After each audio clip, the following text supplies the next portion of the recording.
Hey Wolfpack, and welcome back. I hope all is well, and I hope these past couple of weeks have been alright for you. Let's jump into more scary stories. Tonight, we're doing 3 serial killer encounters. I know I've had many of these, but I love doing these. They're always one of my favorites, aside from dark web stories. And if anyone does have any dark web stories, please email them to me. My email will be down in the description below, or send them to me on Twitter. I'm always open to message anyone. So, with that said, whether you're sitting around a campfire, on the night shift, or even laying in bed, let my voice soothe your nightmares.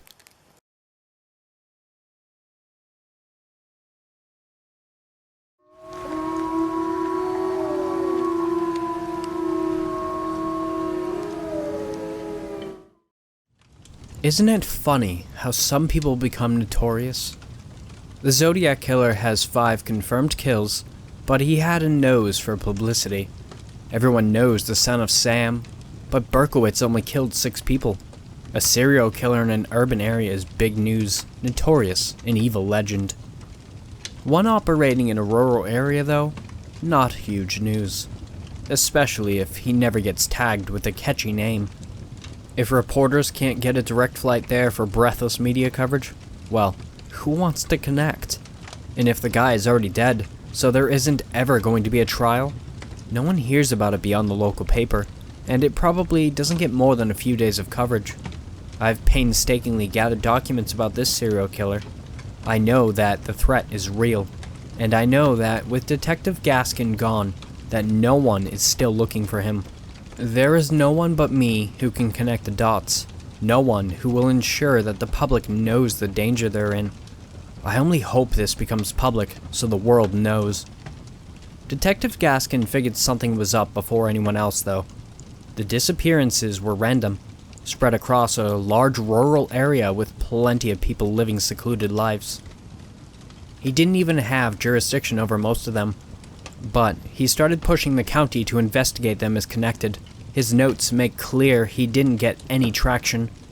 Denise, 37, reported missing by mother after 2 weeks of unreturned phone calls. No signs of forced entry at the house. Car, identification, and money all missing. Other belongings still present at the house. Michael, 28, reported missing by coworker after 2 weeks of unreturned phone calls. Possible sign of forced entry along back door. Wallet, keys, and all belongings appear to be present in the house.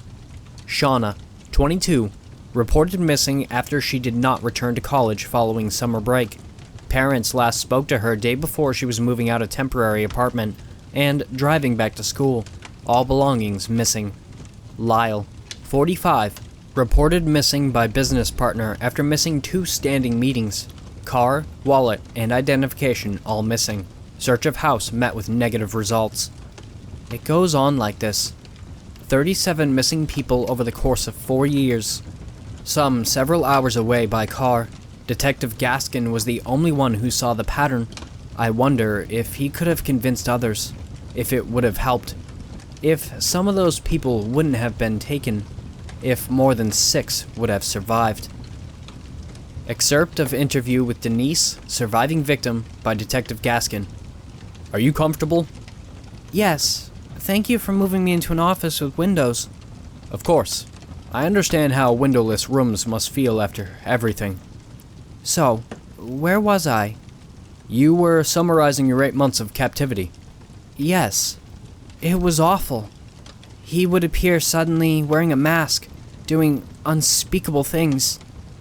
Sometimes, I would hear someone next to me being tortured for hours straight. Other times, none of us would have food or water for days and wouldn't hear from him. How many captives died during your captivity? 12? 14?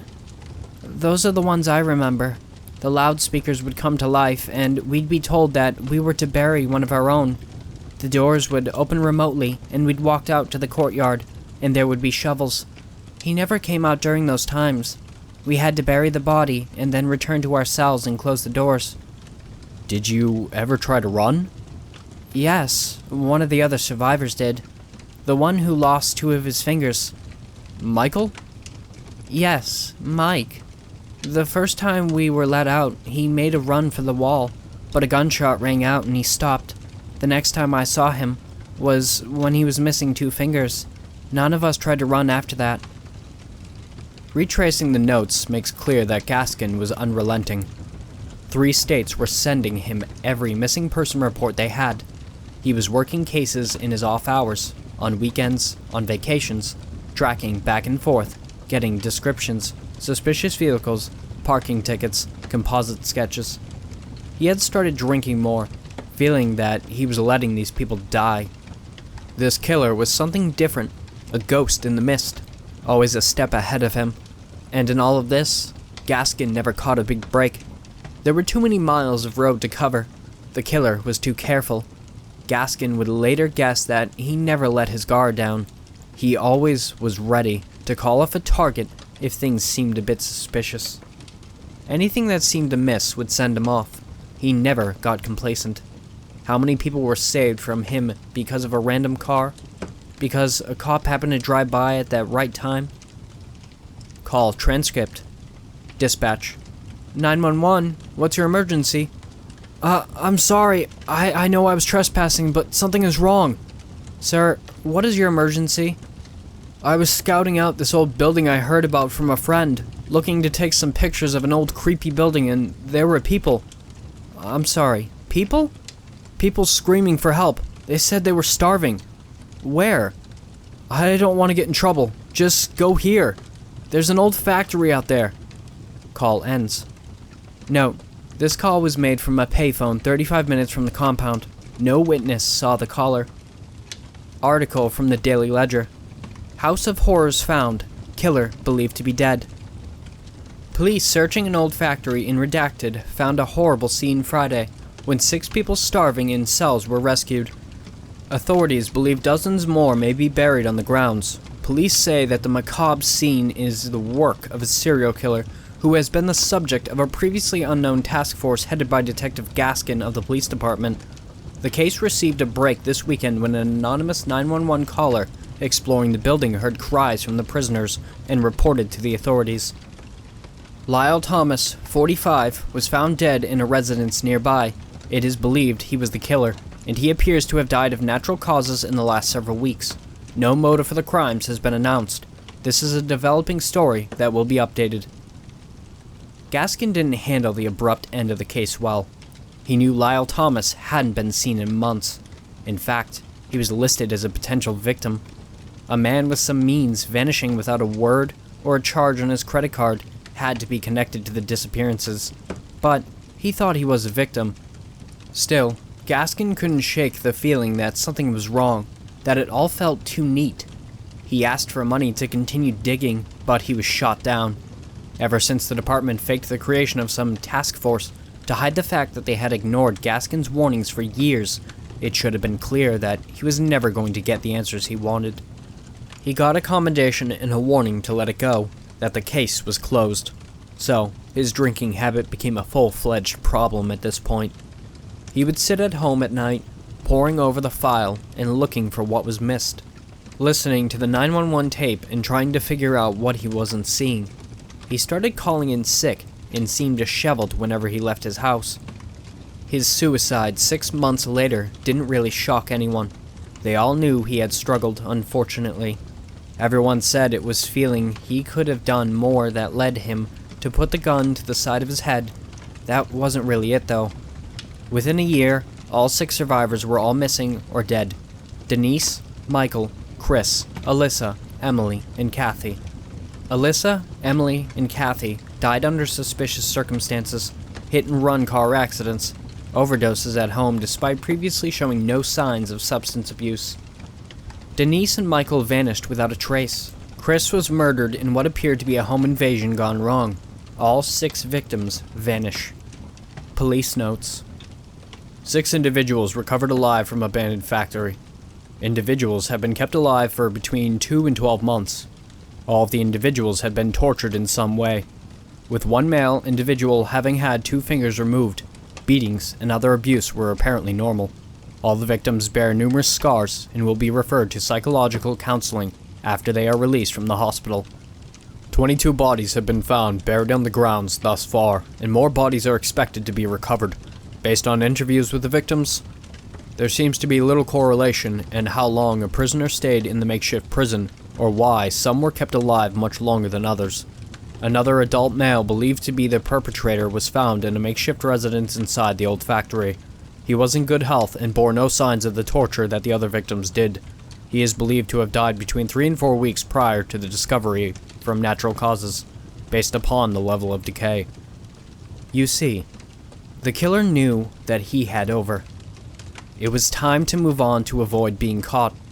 Still, how does one slip away? After so long at that factory, how can someone make the perfect escape? So Lyle Thomas is taken, kept alive, and never tortured, and then killed and left to rot. He'll be remembered as the murderer. Detective Gaskin is shot in his home in a manner made to look like a suicide. The man was so drunk he slept through it. Poor old Detective G never knew the truth. There have to be survivors, but they were dealt with later. No loose ends. None of them stayed in the local area, not after what they had went through. They scatter and disappear, and their disappearances are never connected. It feels empty though, and that's why I've turned to you. I want you to know what I've done.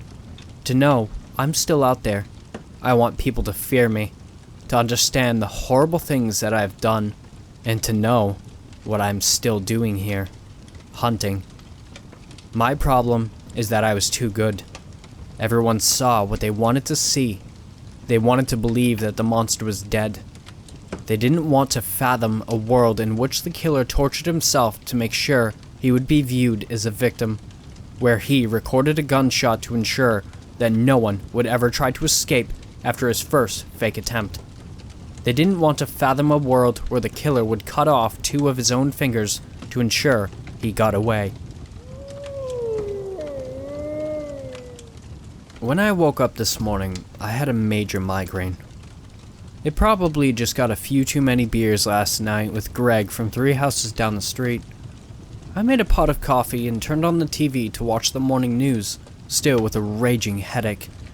Twin Falls Police Department are investigating the murder of Greg Robertson, who was found by his wife this morning dead in the attic. The police have no comments on the murder and are still investigating the crime scene as we speak. In a statement we received from the wife, we were told Greg had not been seen since he left for work. Not even his best friend had seen Greg on the day of his murder. My heart skipped a beat. We hung out after work yesterday, I said to myself. I took my phone and called Greg's wife. Hey, it's Steven. I just watched the news. What the hell is going on? I could hear her sobbing in the phone, and then she took a deep breath. Steven, is this some kind of sick joke? You gave your statement to the police last night. And then she hung up the phone. What the hell is going on? I poured myself a glass of whiskey to calm my nerves. This was more than I could handle with this frickin' migraine beating my skull like a piñata. After sitting on the couch for what seemed like an eternity, I fell asleep. That's when the nightmares started. My phone rang, and as I picked it up, I could see it was Greg. Hey, Steven! Are you up for a couple of cold ones after work? Hey, buddy. Sure, let's meet up in my place. A second went by, and now I was standing in the corner of an old shed, looking at Greg being skinned alive. That's when I woke up covered in sweat. Where am I? I said slowly. I was no longer in my house, but what seemed like a shed. It took me a good couple of minutes before I realized I was in my own garden shed. I puked a minute later from what I had just dreamed. It felt so real that, for a minute, I was sure it was no dream at all. It was just a nightmare. It was just a nightmare, I said, to calm myself down. The police had given no details about his murder, so it was probably just my mind going at it.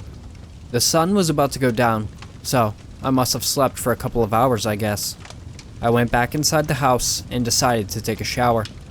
After the shower, I felt more like my old self again, so I started cooking some dinner. 2 steaks were lying on the kitchen counter. I must have taken them out of the freezer before I fell asleep. After dinner, I decided to go to the bar. It was a small local bar where everyone knew each other. As I walked through the door, my neighbors Jacob and Susan called me over. "Hey, mate, you alright? We haven't really seen you since what happened with Greg," Jacob said. "I'm alright. I have just been a bit out of it." "We don't blame you.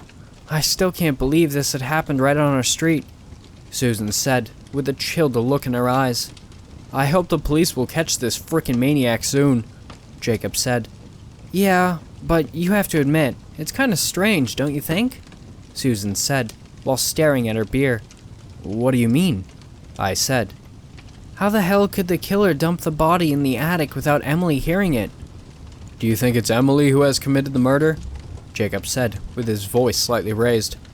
"I don't believe for a second that Emily has anything to do with this murder, but I'll have to admit that under any circumstances, it's strange," said Jacob. But this time, he had lowered his voice again. We were at the bar till about midnight, before the bartender decided we had had enough. The discussion about the murder followed us all the way home, and Jacob and Susan kept coming up with more and more ridiculous theories. "Maybe Greg had discovered something that the government didn't want to get out in public?" Susan said, while she could barely hold her balance. "Oh, for hell's sake, Susan, I'm not gonna have this fight with you again," Jacob said. After that, we walked the last 5 minutes in silence. "Good night, Stephen," they both said. "You too," I answered back.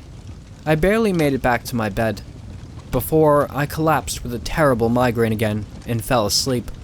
This night, the nightmares returned.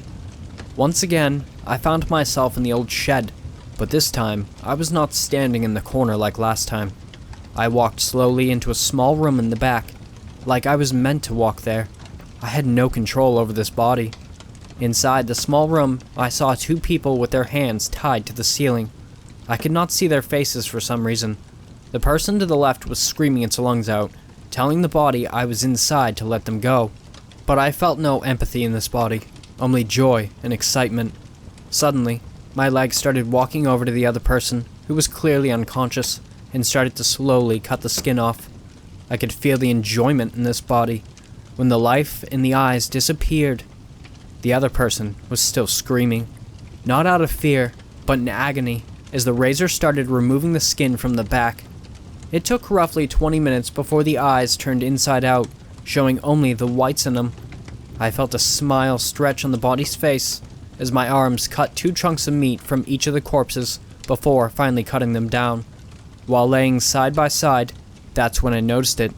It was Jacob and Susan. I heard a voice from behind. "Are you ready, Stephen?"